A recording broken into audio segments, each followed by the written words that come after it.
And hello, this is Eamonn O'Brien, and you are so welcome to the Reluctant Speakers Club Expert Series. And today we're going to talk about conversations and where you are having conversations. So if you are having conversations online, where are you doing these things? And how does that tie back into what you are doing offline? And to chat with somebody who knows all about where and how you should be having online conversations, I'm delighted to welcome all the way from sunny Manchester today, Ian Anderson Gray. Hey, Ian, how are you? I'm doing well. And do you know what? It is actually sunny in Manchester. Would you believe it? I know, I can tell. And we're getting excited here in Ireland because there's promise of getting above 14 degrees Celsius, which means nothing to folks who are in sunnier climes, but to us, that's practically summer. It is. Yeah. Well, I've heard rumors that in Manchester this weekend it's going to get to 20. So Ooh, it's yeah. almost tropical. Yeah. Well, for those who don't know about Ian, Ian is a man who wears many different hats. He is a social media consultant. He is a blogger. He is a speaker. He is somebody who also is a web developer. And incidentally, we share a passion for singing. Are we going to do a little duet? No, but we will hopefully find the right hymn sheet. So we will see how that, Okay. how that goes. Yeah. So, Ian, the purpose today is really to talk about having conversations, and that's what I want to address. So, there's always change, constant change in terms of what's happening in the world of social media, and it does have an effect on where and how people are having conversations. What are the biggest changes that you are noting right now? Well, yeah, as you said, there's been continual changes in the kind of the technology of social media.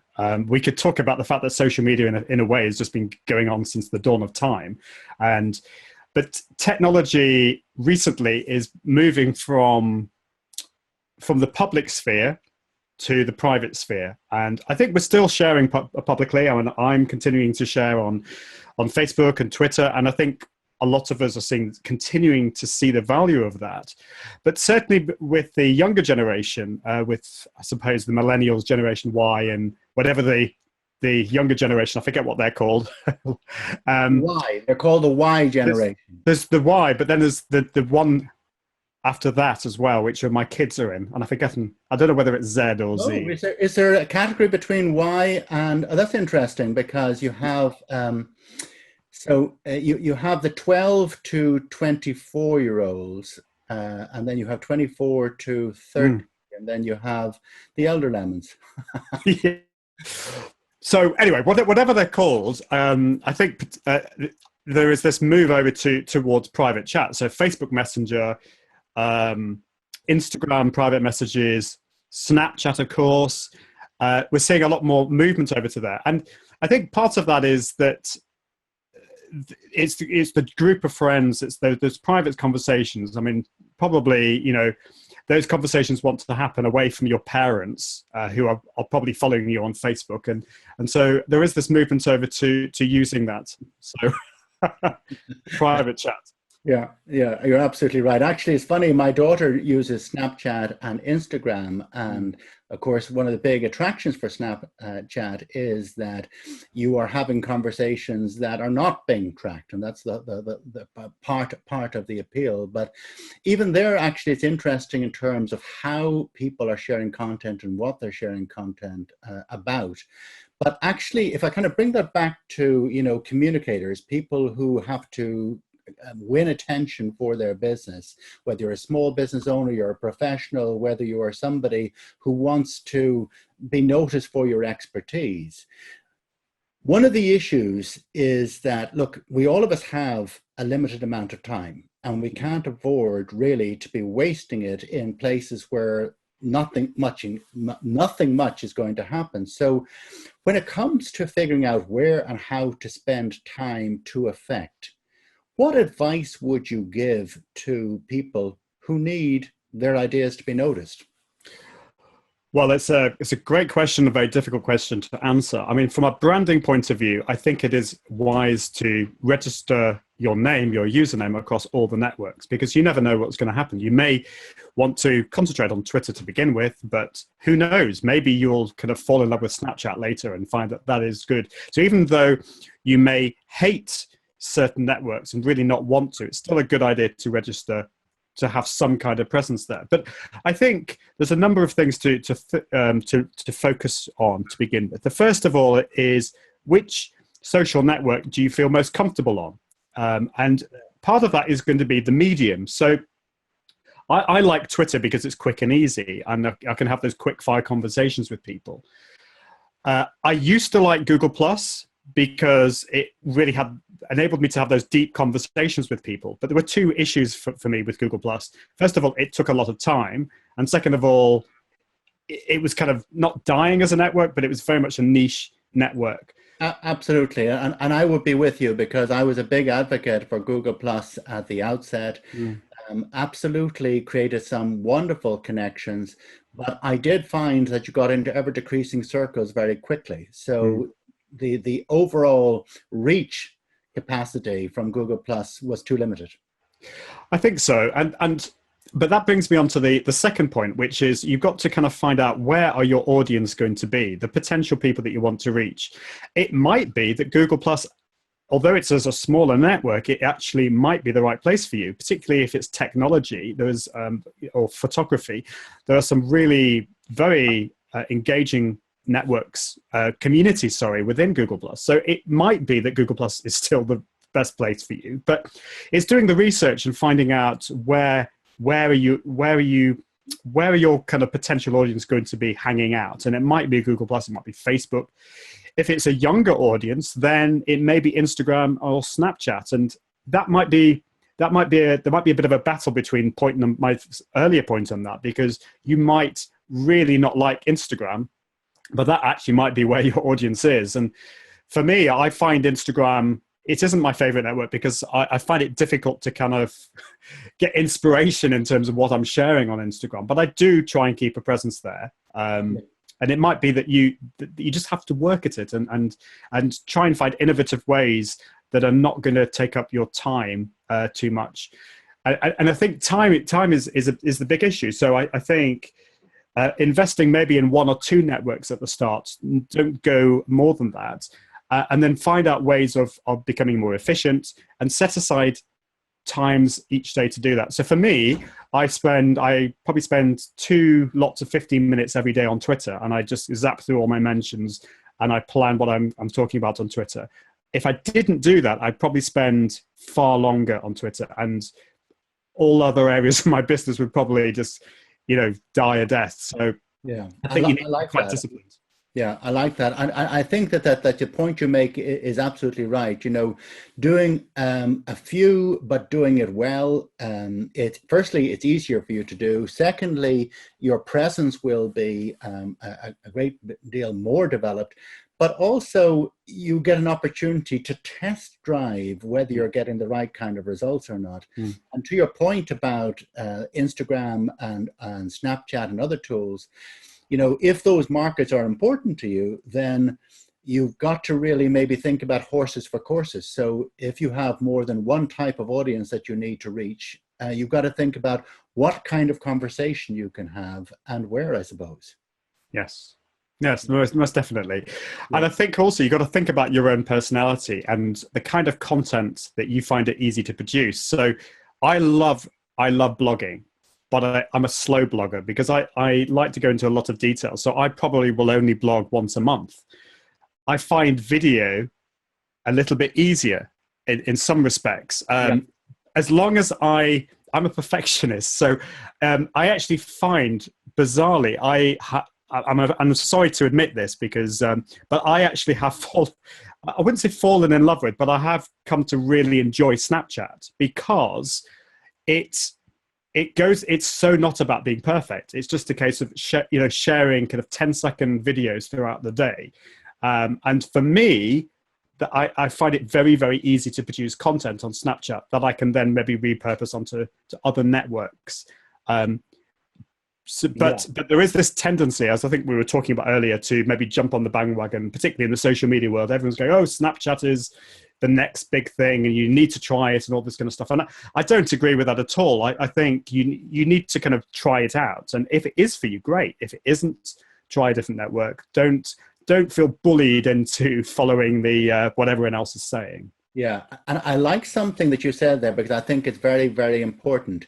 You mentioned a word, repurposing, and I think that this is an important thing to think about, because if you're going to invest time and energy and effort, then obviously you want there to be as much of a multiple effect of what you are producing, because the more that people see something, the more likely they are to react to it, the more likely you're to generate conversation and all that goes with it. So I really like that thinking. I suppose, in essence, it's also being a bit more strategic, is it? I think so. This has been my problem. I don't think I have been, certainly in the past, I haven't been strategic. I've just been kind of playing around with it, with the technology.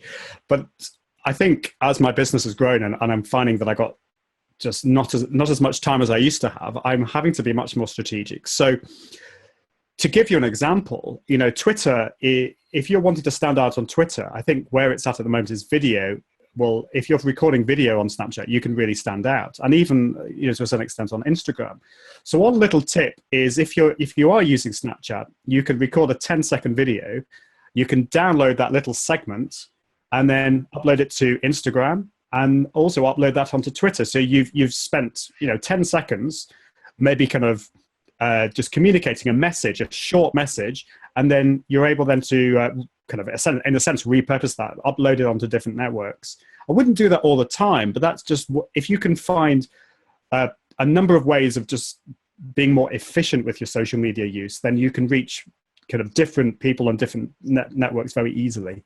Yeah, I like that, because you're upping, if you like, the overall engagement that you have. But actually, in that context, because you're quite right, you said you wouldn't do it all the time.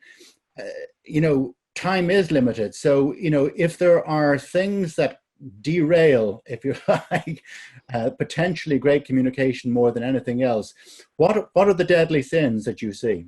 I think scheduling everything in your calendar. I wish I could say I do this all the time, but when I do it, I'm so much more efficient. So actually allocating a particular time on engagement on Twitter, for example, and actually kind of almost kind of put a timer on so that when you get to the end of it, you stop. Putting automation in place can help, or tools and techniques can help, but don't over automate. So one thing I find a lot with engagement is that people think it's a really good idea to automate, for example, on Twitter, direct messages. When you follow them, "Hey, thank you for following me," type direct message. And I think that's a really, really bad thing to do. It seems it's a time saver, but ultimately you're going to just appear like a robot. So I think finding certain automation techniques is going to be really useful. So one thing I do is I use a tool called Feedly to keep up to date with all the latest in my sphere, in what I'm interested in. And whenever I'm interested in something that I think my followers are going to be interested in, I just share it to my Twitter audience using a tool called Buffer. So that saves a lot of time. I can schedule out content really easily. And then my 15 minutes twice a day, I use a tool called Agora Pulse on Twitter just to kind of go through all my mentions really quickly. So I think you've got to find those tools and techniques and be really, really strict with yourself that you're only going to spend that amount of time, because I think we can all admit you can go down the rabbit hole and just spend like hours and hours on social media, and then you see this, that looks really interesting, and that 3 hours has gone and you've not done any work. Absolutely, it's the squirrel effect, and so I like that. So I'm going to repeat that. So we talked about Feedly as a way of kind of curating content that might be of interest to you. You talked about Agora Pulse, which is a great way to track what's actually happening, and Buffer as a means to actually schedule things and to actually control when stuff is sent out so that people can actually see it. So awesome advice, right, left, and center. Now, can I circle back, though, to the whole notion of conversation? And so, you know, in terms of sharing your voice, if you like, and upping the overall engagement, what are your thoughts about things that you find really get the best kind of reaction from the audiences that you reach? Relationships and conversations take time. You can't rush it. I kind of a big favor of what I call slow cooked social media. Love it. And I'm all for automation. I'm all for time saving, but I think it takes time to build relationships. And if you go straight in there, you met somebody on Twitter and then you start selling yourself, you know, you wouldn't do that in real life. Well, maybe some people would, but it just doesn't work. It takes time. So I think it's just getting to know people. It's try not to, this is hard sometimes for people to realize, but it's not all about you. You know, it's about the other person. Ask them questions. So I kind of recommend that people come up with a thank you replacement list, or just, I mean, it sounds ridiculous, this, but I get a lot of people that will just thank me for following them, or thank me for retweeting them, or thank me for sharing stuff. And they just say, thanks. And that's it. And I think you're missing out on a huge opportunity there to get to know the other person. So, you know, make a list of questions, you know, like ask them how they're doing. What are they working on? You know, how can you help them? Maybe make a joke, you know, talk about maybe not talk about the weather, but, you know, it's just almost, it sounds ridiculous, but almost having to relearn conversation for social media. I think we all have to do it, because as soon as we get behind a smartphone or a computer, I think common sense can go out the window. So just building those relationships slowly over time. And I tell you, it's amazing what can happen. All the opportunities that I've kind of that I've found myself having over the past couple of years have all been due to building those relationships. I would love to say it was all strategic and it was kind of well thought through. I would be lying if that was the case. But looking back over it, it's because I invested in those relationships and spent time with people over the years. Yeah, I like that. And actually, I was just thinking as you were describing that, you know, that the thanks merchants, you know, it's like drive-by communication. It's a bit like, you know, when you're in a restaurant and a waiter says, how was your meal? And you go, look, as you're trying to say something, yes, halfway down to the kitchen. Absolutely, yeah. And yeah. Well, and if the meal was horrible, I mean, I don't know whether it's a British thing. I don't know whether you get this in Ireland, but you know, it's very. I kind of, even though it was horrible, I'd probably say, yeah, it's okay. You don't want to make a fuss. Yeah, no. I have to say, yes. We are, although we're supposed to have the gift of the gab here, we are very, very reluctant to criticize. And in fact, if we see somebody sending something back in a restaurant, that's oh, did you see that? Oh dear. Yeah, it's funny. It's funny. Yeah, it is. Yeah. So, but I love that, because I think just the simple notion of thinking, if I've gone to the trouble of trying to create conversation with somebody, I've got a reaction of some sort. Why on earth wouldn't you want to make it a more interesting one? Yeah. Well, definitely. And I think it's short-termism. I think it's, we all have limited time, as I say, but if you're going to get the most out of it, just, you know, spend time building those relationships. And you know, maybe you have to also work out who is it that you want to kind of concentrate on. I mean, I hate to say that, but it just becomes more difficult as the number of followers you have increases. But you probably do need to be strategic and with the people that you want to make contact with. Yeah, no, I think that's exactly right. Well, let me round out then with a question about the whole concept of where and how you're having conversation.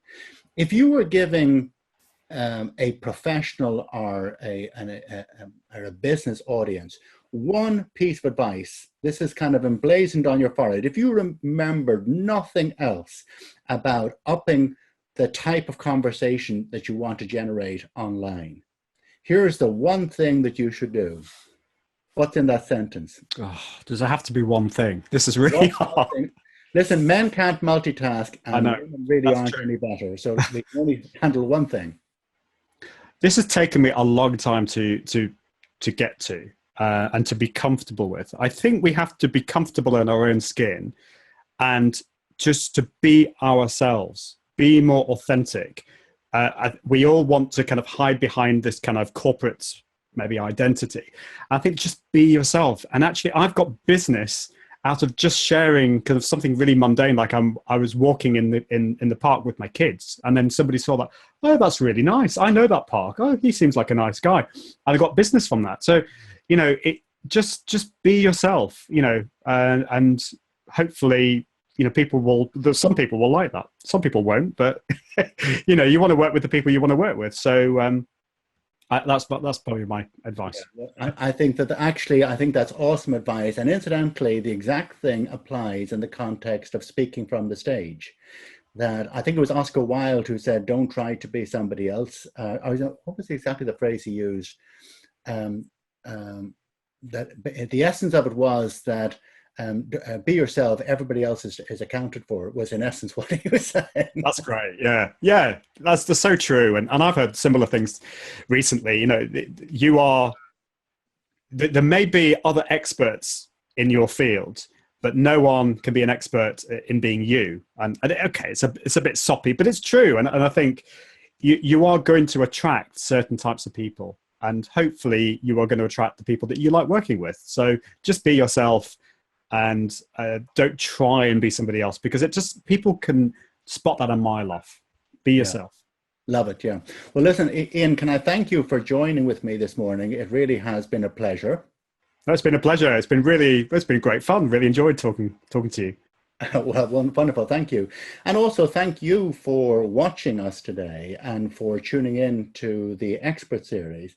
And until the next time, here's to awesome speaking.